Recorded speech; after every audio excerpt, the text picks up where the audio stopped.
something has to be bigger than the threat, you see. Some people, they feel, no, if I turn to truth, then nobody's going to want me. I'm never going to get married. Who marries a saint or a monk or something like this? And just a minute. Postpone. You see? Something inside is bigger than that. And the threat is only big while you are afraid. But when you say yes, everything go. Everything go.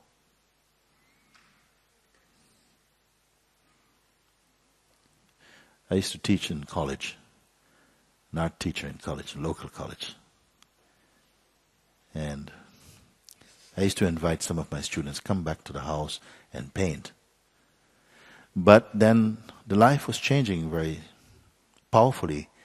And at a certain point, I felt, I don't want this anymore. All these students, it doesn't feel right anymore. They come, they drink beer, they're painting and laughing, making a lot of noise, and it doesn't feel right anymore. I don't want this anymore. I remember the day exactly in the park where it came so clear, and praying, Lord, I don't want this anymore. You see, I know that this has to stop. And please just give me the strength to tell them, each one, there was like about 9 of them, to say, look guys, please, right now it's just not working out for you to, and this is a big thing for me, because it would be like turning them down, and there was lots of things like this. But in that moment, the choice was, yes, okay, just show me how. Give me the strength to speak with them. You see, yes, okay. And you know what happened? From this day, nobody came to my house. These are my students. None came. I never went to one of them and say, look, start with the easy one. It's not working out. I never said anything at all. It just did not happen. And until this day, I never asked, why you don't come anymore? I just left it. And I knew this is grace. But you must choose freedom. You see, don't pretend, well, let's see if it works out. No, you must choose. Not I want, no, I choose. I choose this. And let the consequences come, because that is true. That is faith, that is trust. And walk with that. And therefore, because of this, each one I tell exactly the same thing. Don't back away, don't run away. Don't give your mind this option. Don't put it on top. Don't respect it. It's not your friend. Not yet, it's not your friend.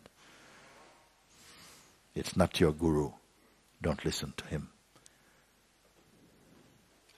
So I know these things, how they come. It can manifest like this, these powerful feelings inside the body, but still, even in the most powerful pulsations, the power and the presence of that inner one can stay unshakable, you see. So my attitude to this, don't go to the doctor. You don't have to go to the doctor. You want to go, go. But I would not advise you, go to the doctor and say, you know what, let it take the body. Tell him, take the body then. But can you take me? Can you take what I am? Can you take what does not belong to you? Take it if it belongs to you. This is walking through the valley of the shadow of death. Not the valley of death. The valley of the shadows of death. This is what. So, my answer is simple. Don't be afraid. Or feel fear, but say yes anyway. If you want life to be served on a platter for you, We want so much, want everything, but offer so little of ourselves. No, you must be bold, must be strong. And the greatest strength is to say yes to the true. Yes to the true. Come what may.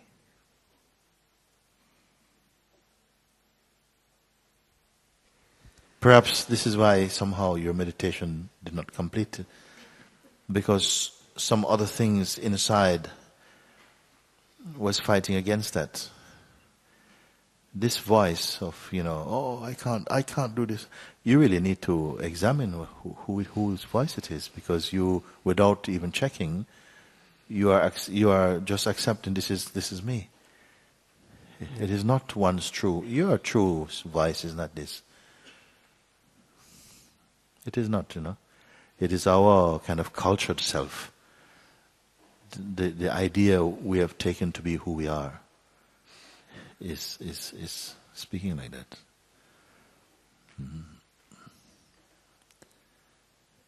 And if you live with this voice as representative of who you are, you will not be happy. And you are happiness itself.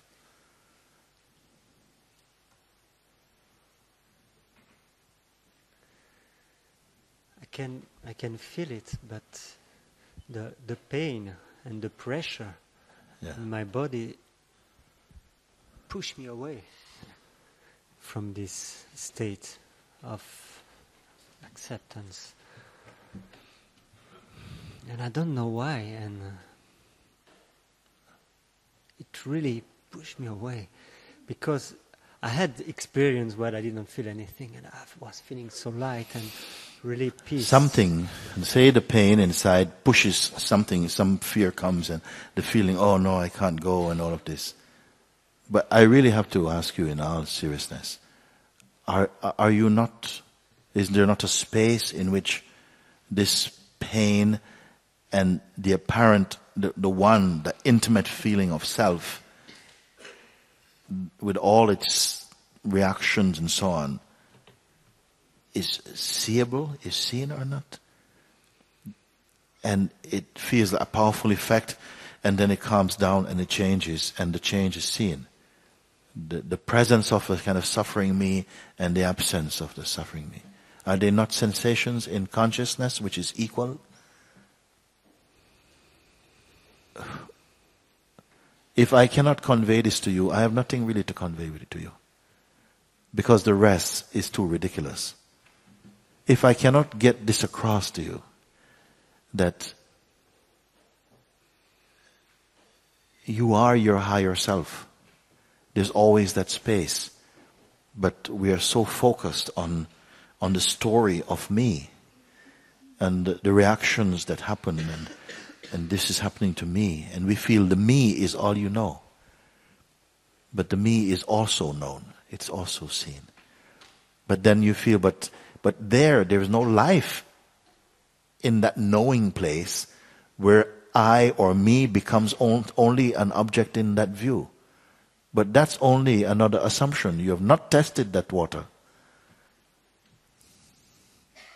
You maybe imagine that when the you is seen to be not real in quite that way, it's only a costume, a mask worn by the Absolute. And if that is seen, it's like end of life, end of. No more fun, as though mind is the seat of fun. No more fun, no more joy. It's just, I'm going to be sitting on a shelf like a Buddha, and what's the fun? This is all your mind. It's all mind. I am not that mind. Therefore, I come to share with you this, the infinite space that you are, which can include the small self, but just superficially, playfully. But now, this small idea of self is like your life.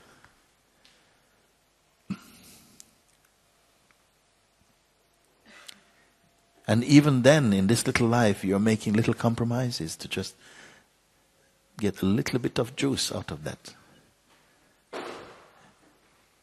You are the mighty being.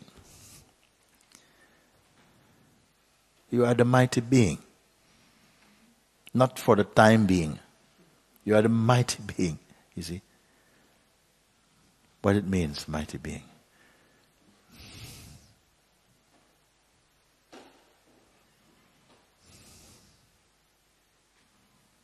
You all know it.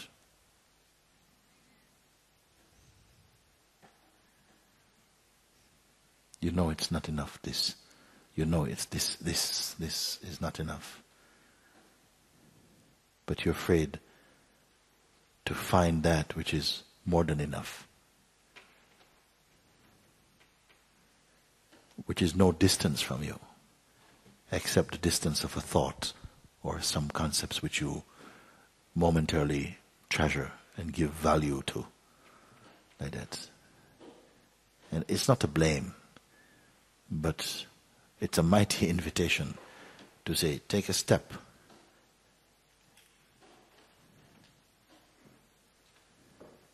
It pains me to see someone like you who is everything, discovering your everythingness, reduced to a beggar in your own kingdom. And it's not about riches. You are wealth. You are the wealth. You are the wealth.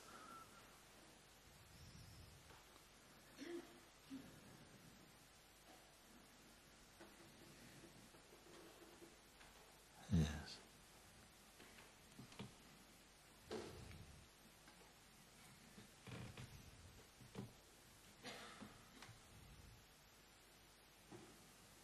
There are many beings, even now, who are willing to die for what they believe. And you're not even really going to die. You're going to live. And you're afraid even. To die the stupid death. To live the timeless being.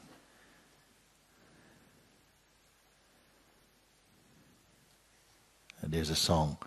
It says, let me die now so I don't have to die again. What does it mean? To die to what is unreal. To die to death. To kill death.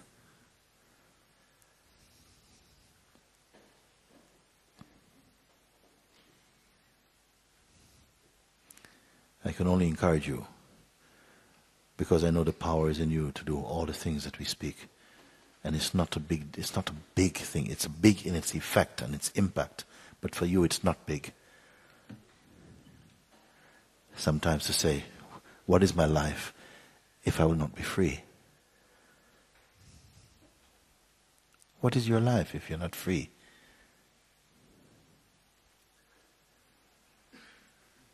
Each day we go out into the world, so to speak, with this label, I'm a person.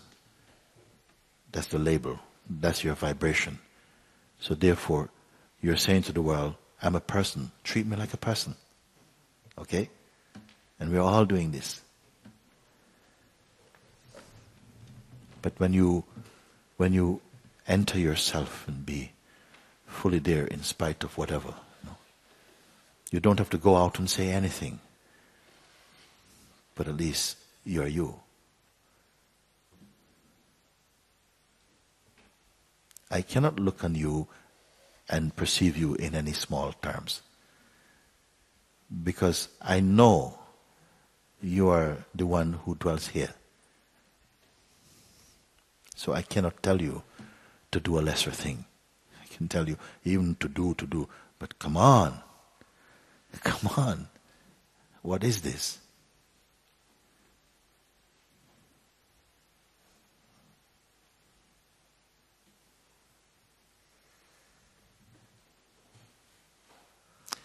I love you too much to treat you as a person.